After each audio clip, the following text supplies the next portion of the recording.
loved to tell stories. And who doesn't like a good story?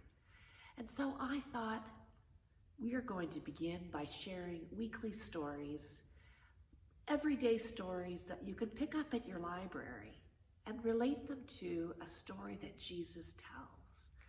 And I look forward to sharing these with you through our YouTube channel as well as through our website. So make sure to check them out each week. This week's story is called Chicken Sunday by Patricia Polacco. Let's read. Stuart and Winston were my neighbors. They were my brothers by a solemn ceremony we had performed in their backyard one summer. They weren't the same religion as I was. They were Baptists. Their grandma, Eula May Walker, was my grandma now. My babushka had died 2 summers before. Sometimes my mother let me go to church on Sunday with them.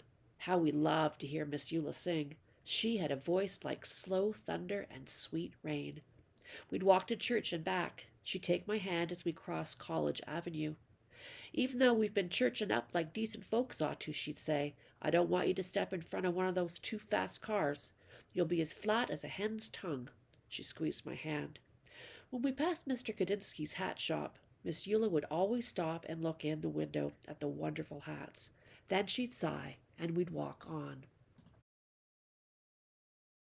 We called those Sundays Chicken Sundays, because Miss Eula always fried chicken for dinner.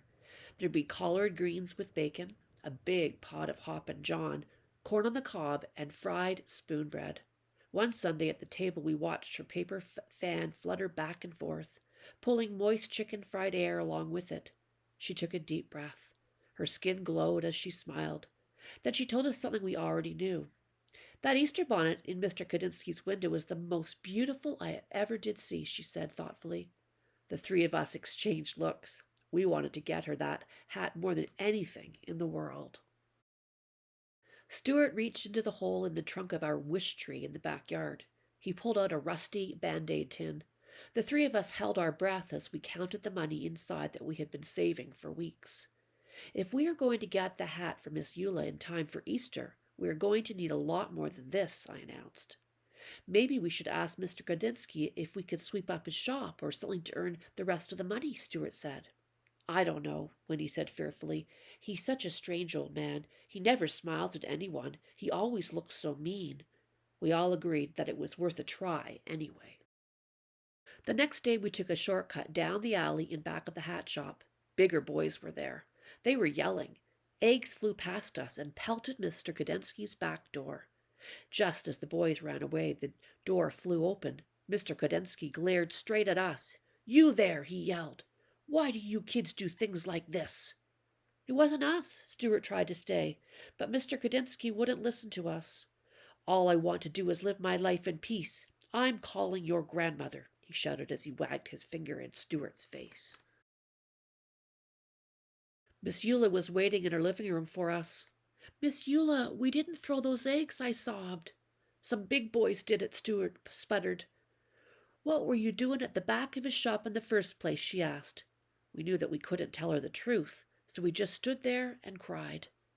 She looked at us for a long time. Baby dears, I want to believe you. Heaven knows that I brought you children up to always tell the truth. If you say you didn't do it, then I believe you. It's too bad, though, she went on to say. That poor man has suffered so much in his life. He deserves more than eggs thrown at him. You know, he thinks you threw the eggs. You'll have to show him that you're a good people. You'll have to change his mind, somehow. In my kitchen the next day, we thought and thought. How can we win him over when he thinks that we threw those eggs? Stuart asked. He doesn't even like us, Winston chirped. Eggs, I said quietly. Eggs? Stuart asked. Eggs, I screamed. I went to the kitchen drawer and took out a lump of beeswax, a candle, a small funnel with a wooden handle, and some packets of yellow, red, and black dye. Mom helped me show the boys how to decorate eggs the way my bubby had taught us, the way they did it in the old country. We made designs on the eggshells with hot wax, then dyed them, and finally melted the wax patterns off. We put the eggs in a basket, and even though we were afraid, marched into Mr. Kadinsky's shop and put them on the counter. He raised his eyebrows and glowered at us. Then his eyes dropped to the basket. Spasiba, he said softly. That means thank you in Russian. Pasinki eggs, he said as he looked closer. I haven't seen these since I left my homeland. We didn't throw those eggs at your door, Mr. Koninsky, we told him. He looked at us for a minute. Well then, you have great courage to be here. Chutzpah. You have been chutzpah. Then his eyes glistened and his mouth curled into a warm smile. Come, have some tea with me. We spent the whole afternoon talking together, having poppy seed cake and strong tea. He told us about his life. We told him about ours. When we finally got the courage to ask about doing odd jobs to earn some extra money, he apologized and told us that there was no work. We didn't tell him what we wanted the money for. He didn't seem the right thing to do. Our hearts sank. I tell you this, he said thoughtfully, these eggs are as beautiful as my hats. Stuart, Winnie, and I looked at each other. It's almost Easter, he went on to say. I'm sure that people would love these eggs. Set up a table and sell them right there in my shop.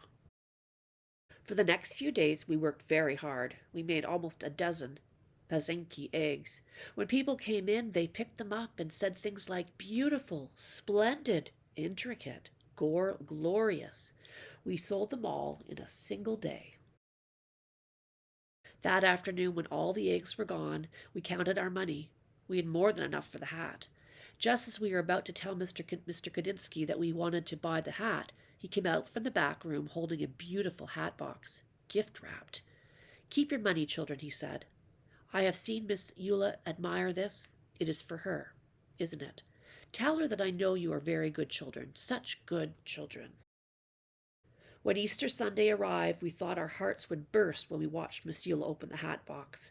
She held us close as big tears rolled down her cheeks. Our hearts sang along with the choir that Sunday.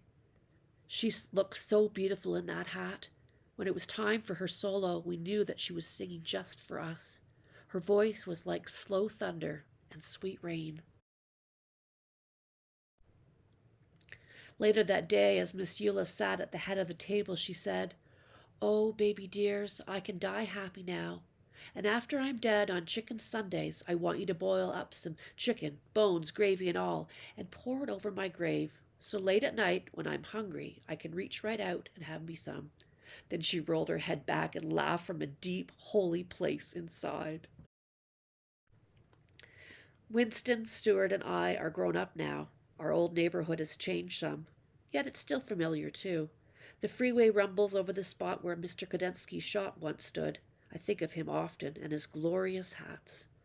We lost Miss Eula some time back, but every year we take some chicken soup up to Mountain View Cemetery and do just as she asked. Sometimes, when we are especially quiet inside, we can hear singing, a voice that sounds like slow thunder and sweet rain. The story we hear on this joyous Easter Sunday, of course, is the story of Jesus rising. Mary and the others went to the tomb, and when they got there, the tomb was empty. Jesus had risen. He had risen indeed, and before too long, Chip, many would see and be in his presence once again. He is risen indeed, and what a joyous thing to celebrate. A reminder, too, of all the things that Jesus did and gave to others to make that day special, which is why, Chip, I think we both can agree that Chicken Sunday is a great story to share for Easter Sunday, because it shows how we, too, can celebrate this day by giving to others the way that Jesus gave to us. Happy Easter, everyone. Thanks for joining Chimp and I for Storypath today. Subscribe on YouTube so that you don't miss the next story on Storypath.